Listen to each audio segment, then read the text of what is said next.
मित्रांनो, अध्ययन coaching classes मध्ये आपलं सहर्ष स्वागत आहे. नवोदयच्या बॅच मध्ये आपण त्या ठिकाणी शिकतोय ऍडिशन ऑफ फ्रॅक्शन. त्यामध्ये आपण सुरुवातीला डिस्कस केलेलं आहे की फ्रॅक्शनची ऍडिशन करताना डिनॉमिनेटर काय पाहिजे, सेम पाहिजे. आणि या कंडिशनचे आपण बऱ्यापैकी त्या ठिकाणी उदाहरण त्या ठिकाणी सोडवलेले. यानंतरची कंडिशन आता प्रत्येक वेळी तुम्हाला डिनॉमिनेटर सेम होऊन येईल याची काही शक्यता आहे का मला सांगा? अजिबात नाहीये. मग जर समजा डिनॉमिनेटर सेम नाहीये तर त्या ठिकाणी आपल्याला दुसरी कंडिशन त्या ठिकाणी बघायची आहे की denominator should be in one another table. जर डिनॉमिनेटर सेम नाहीये तर आपल्याला चेक करायचं आहे तो एकमेकांच्या टेबल मध्ये आहे का, एक दुसऱ्याच्या टेबल मध्ये आहे का. या ठिकाणी बघा सेकंड नंबरचा पॉइंट आपण आज डिस्कस त्या ठिकाणी करू आणि त्यावर 5 उदाहरण आपल्याला त्या ठिकाणी सोडवायचे. Denominator should be in one another table. Denominator हा एकमेकांच्या टेबल मध्ये पाहिजे. फॉर एक्झाम्पल बघा या ठिकाणी तुम्हाला एक फ्रॅक्शन दिलेला आहे 3/4 प्लस 5/8.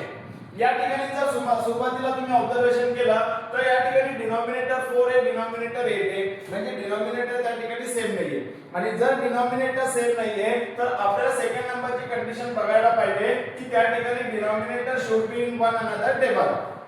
डिनॉमिनेटर काय पाहिजे, एकमेकांच्या टेबल मध्ये पाहिजे. मग या ठिकाणी तुम्हाला बघायचं आहे की 4 च्या टेबल मध्ये 8 आहे की 8 च्या टेबल मध्ये 4 आहे. काहीही करून आपल्याला डिनॉमिनेटर काय करायचं आहे, सेम करायचं आहे. मग आपण जर त्या ठिकाणी बघितलं तर 4 च्या टेबल मध्ये 8 आहे. मग 8 ला आपल्याला डिस्टर्ब करायची गरज नाहीये तर 4 ला आपल्याला 8 मध्ये कन्वर्ट करायचंय. मग 4 ला जर 8 मध्ये कन्वर्ट करायचं तर आपल्याला या ठिकाणी करायला पाहिजे 4 ला मल्टिप्लाय करायचं 2 ने. मग जर आपण खाली 2 ने मल्टिप्लाय करतो तर वरती सुद्धा आपल्याला काय करायला पाहिजे, 2 नेच मल्टिप्लाय करायला पाहिजे. मग काय होईल बघा, तर या ठिकाणी काय होईल तर 2 3 ला होईल 6 अपॉन मध्ये येईल प्लस मध्ये. हा फ्रॅक्शन तुम्हाला ऍज इट इज ठेवायचा, याच्यामध्ये अजिबात बदल करायचा नाहीये. आणि मग इथे जर आपण आता बघितलं तर डिनॉमिनेटर सेम झालं आणि जेव्हा डिनॉमिनेटर सेम होतो तेव्हा वरच्या नंबरची आपल्याला डायरेक्ट काय करायची आहे, ऍडिशन करायची. मग 5 मध्ये जर 6 प्लस केला तर आपल्याला या ठिकाणी मिळेल 11 आणि अपॉन मध्ये 8 and this is your answer. Second नंबरच्या क्वेश्चन मध्ये या ठिकाणी आपल्याला तोच फॉर्म्युला यूज करायचा आहे. इथे बघा की 11/12 आहे प्लस मध्ये 7/6 आहे.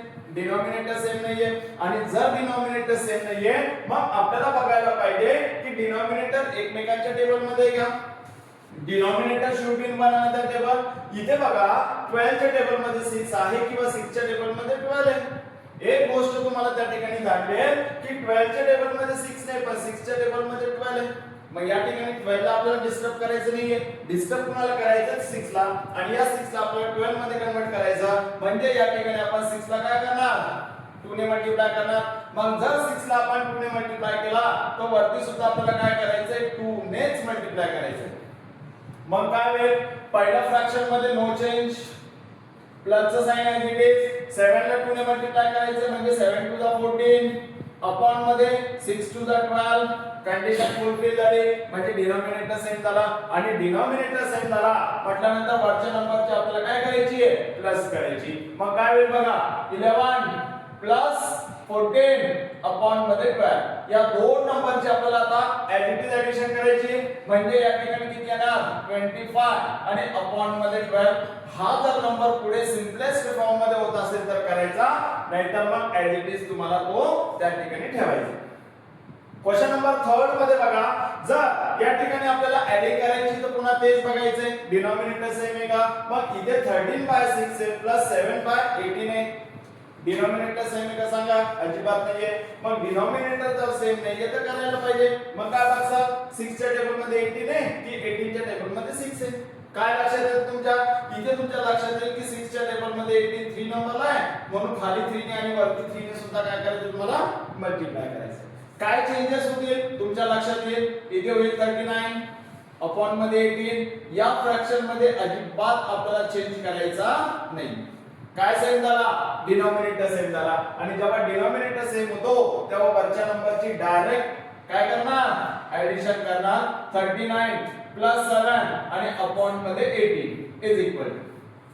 39 मध्ये जर 7 आपण प्लस केला तर या ठिकाणी तुमच्या लक्षात येईल 46 आणि अपॉन मध्ये किती येणार 18 येणार. पण आता हा जो नंबर आहे हा आपल्याला सिम्पलेस्ट फॉर्म मध्ये कन्वर्ट करायचा म्हटल्यानंतर याला डिवाइड करायचं 2 ने, तर हा कटेल तुमचा 23 टाइम्स आणि हा कटेल तुमचा त्या ठिकाणी 19 टाइम्स आणि मग याचं आन्सर येईल 23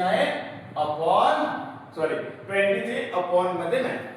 या ठिकाणी 3 उदाहरण आपण ज्या पद्धतीने सोडवले अगदी त्याच पद्धतीने हे 2 उदाहरण तुम्हाला काय करायचे होमवर्क मध्ये सोडवायचे आणि याचं आन्सर तुम्हाला कमेंट्स बॉक्स मध्ये द्यायचं. धन्यवाद.